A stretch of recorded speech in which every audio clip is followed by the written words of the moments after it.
41 minutos de las 6 de la mañana, vamos ya mismo al repaso de los títulos, la agenda, el resumen de este día miércoles 25 de marzo, como decíamos, primera jornada hábil de la semana. Ayer la principal novedad del acontecimiento central fue la conmemoración de los 50 años del último golpe militar que instaló la dictadura más sangrienta de la historia argentina, y hubo marchas multitudinarias a lo largo y a lo ancho del país. No tenemos el raconto preciso de cada lugar, pero hemos visto imágenes de las principales ciudades, fundamentalmente Rosario y Capital Federal. Capital Federal fue un desborde absoluto, multitudinario. La policía porteña calculó que había entre 200 y 250.000 personas. Y las fotos que se ven en drones, la toma aérea, realmente era impresionante. Llegaba a distintas cuadras muy alejadas de la Plaza de Mayo la movilización, que tuvo varias consignas. Por un lado, el recuerdo, el repudio, para empezar, que ayer muchos objetaban al gobierno porque por tercer año consecutivo el gobierno de Milei no repudia el golpe militar. Ayer en la pieza comunicacional que subieron a redes sociales y en las cuentas oficiales de la Casa Rosada, hay un intento de instalar un nuevo relato, una nueva narrativa, como contábamos ayer.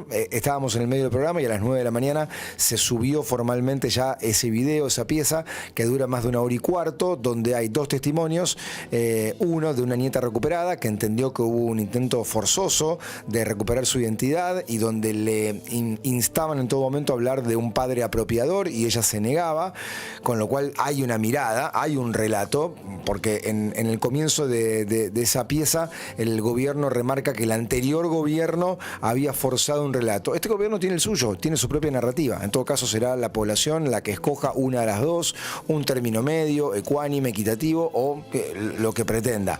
Pero el gobierno quiere mostrar que no tiene un sesgo su lectura cuando también la tiene. Y dentro de la historia, ayer la escuchaba a Camila Perochena con Mariano Darrigo en el programa de Lucas Amerizo, que decía que la historia también es un espacio de confrontación y de intento de apropiación de un relato permanentemente. A lo mejor eso no se nota en el momento, pasado un tiempo, y después tenemos textos oficiales o una corriente hegemónica que es la que marca el sendero de la lectura de lo que pasó. Pero hay disputas, la historia es un terreno de disputa, y decía Perochena que Cristina fue una líder deliberada que intentó apropiarse también de la historia, de una mirada de la historia, y Milei también, cada uno con sus herramientas, con sus armas políticas.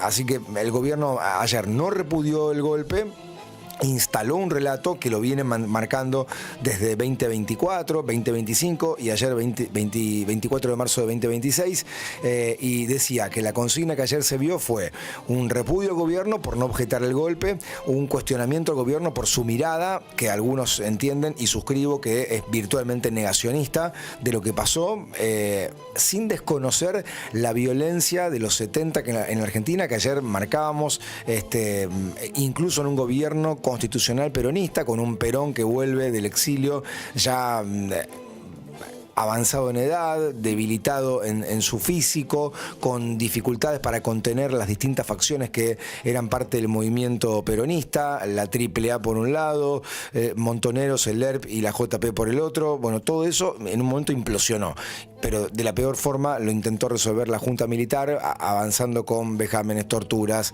violación a los derechos humanos, con delitos de lesa humanidad, con robo de bebés, con apropiación de bienes, bueno, todo lo que ustedes ya saben que hemos contado y ha contado la historia. Y a lo largo y a lo ancho del país también el planteo de seguir buscando las identidades aún no recuperadas de los nietos que están bregando por esa identidad. Vamos a hablar también de las novedades de la semana que arranca hoy. Hoy tenemos en el Parlamento audiencia pública, el comienzo de la audiencia pública por ley de glaciares. 102.000 inscriptos hay, es una multitud, son 2 canchas de fútbol llenas para exponer sobre la reforma de la ley de glaciares, que ya tiene media sanción del Senado, pasó a diputados. Busca el gobierno con esto que sea potestad de las provincias el manejo de los recursos naturales y al mismo tiempo avanzar con muchos proyectos mineros, fundamentalmente a cielo abierto, con mucha utilización de agua y al mismo tiempo con procesos que pueden ser potencialmente contaminantes. Hay ahí una tensión y una disyuntiva. atendible entre quienes bregan por el desarrollo, por el ingreso de divisas y otros que dicen, ojo, esta exploración minera es pan para hoy, hambre para mañana, porque es generadora de ingresos para esas multinacionales, la Barrick, etcétera, por un tiempo. Hay generación de empleo, golondrina, por un tiempo, pero después quedan el suelo destruido y el oro se lo llevan y no queda mucho porque ni siquiera paga unas regalías o unas retenciones tan elevadas como otros productos en la República Argentina. La otra novedad es que ayer el ministro de Justicia, Juan Bautista Maíquez, estuvo reunido con el presidente Milei en Olivos. Lo posteó él en sus redes sociales. Ahí está, ahí lo estamos viendo. Cuenta el ministro de Justicia que tuvo una reunión con el presidente en la que avanzaron en la redacción de un nuevo código penal a la altura de los desafíos actuales. Hay una transición que se está buscando. Van a trabajar junto al Congreso en endurecimiento de penas, armonización de las mismas, incorporación de nuevos delitos, como delito migratorio, estafas piramidales, viuda negra, rara la terminología que utiliza el ministro de Justicia, salideras, entraderas, motochorro, daño animal. El presidente ya se había manifestado a favor de endurecer sanciones al maltrato animal. Creo que en algún momento hasta la habían denominado ley Conan, a la propuesta legislativa. Armas en las cárceles, picadas y centralidad sobre las víctimas. También, no lo dice en el posteo, el ministro Maíquez, hay un intento de modificar el artículo del Código Penal que endurece los homicidios en un contexto de femicidio. Por lo que leí, la idea del presidente Milei es eliminar como tal la figura del femicidio y plantear un agravante cuando influya la cuestión del género de la víctima. El género, independientemente de cuál sea hombre o mujer, con lo cual se diluye claramente la figura del femicidio, que busca siempre resguardar al eslabón más débil de la cadena, y entiende que si hay un homicidio influenciado por el género, insisto, según la óptica del gobierno, independientemente si sea hombre o mujer, hay un agravante.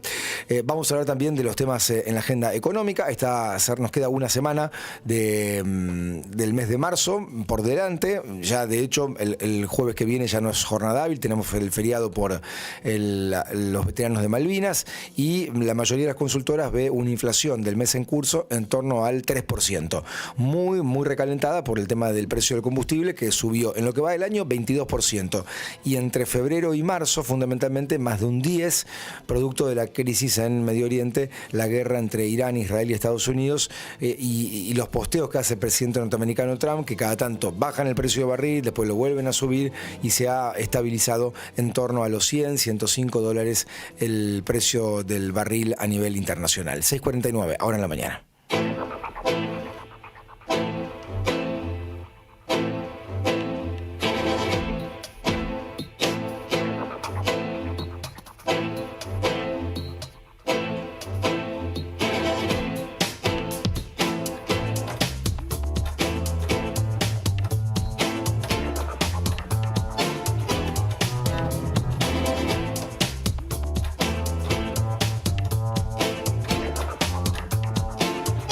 Minutos faltan para las 7 de la mañana. Vamos al repaso de la agenda local, no sin antes mencionar que ayer también en el ámbito nacional hubo una novedad importante de parte de la argentina Agustina Páez, la abogada santiagueña de 29 años que estaba desde el verano con prisión domiciliaria en Río de Janeiro por la acusación de injuria racial.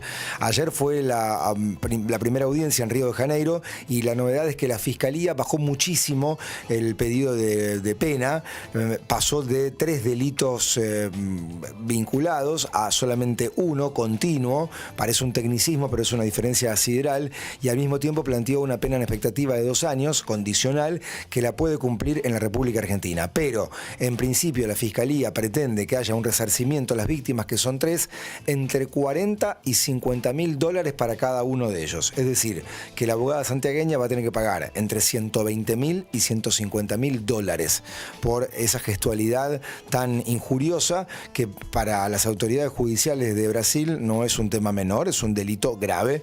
Por eso estuvo con tobillera electrónica, estuvo también con prisión domiciliaria. Resta que resuelva el juez del expediente, pero con un planteo de la Fiscalía bastante más flexible.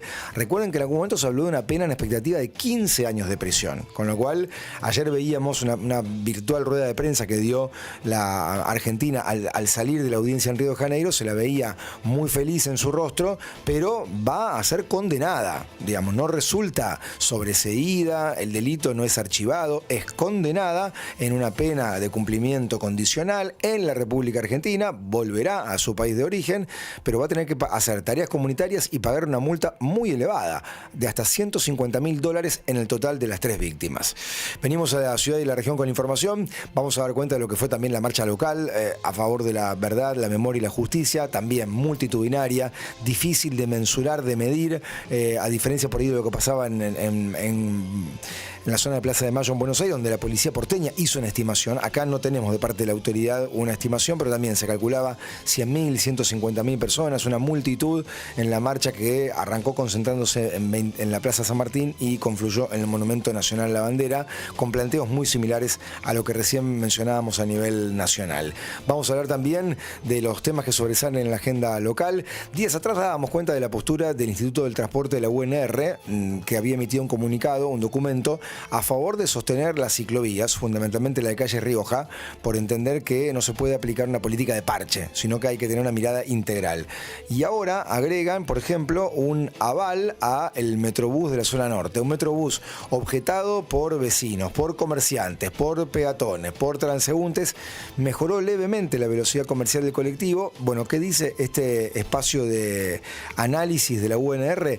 Que al Metrobús, en todo caso, hay que extenderlo porque quedó corto. Estaba previsto, digamos, que llegara hasta Baigorria, y también se pensaba en algún momento en el Metrobús de la zona sur, sobre Avenida San Martín hacia Villa Gobernador Galvez. Eso quedó trunco, no avanzó, y la idea de este espacio analítico de la UNR es que haya más políticas pensadas en la mayor cantidad de personas. Un auto, nos decían el otro día, transporta 1.2 promedio de personas, y un colectivo puede trasladar de manera simultánea 40, 50, con lo cual hay que priorizar en un espacio público acotado de qué manera la movilidad es sustentable. Hablaremos también en un rato de la agenda internacional. Como decíamos, hay una frágil tregua en Medio Oriente, casi yo diría que no es tregua, es frágil más que nada, porque hay planteos de Trump de que hay un diálogo y una distensión, pero se ven bombardeos simultáneos. Y también en un rato la agenda deportiva, porque hoy se cierra la fecha después del parate de ayer por el día feriado, y a la vuelta de la esquina los amistosos de la selección de Scaloni rumbo al Mundial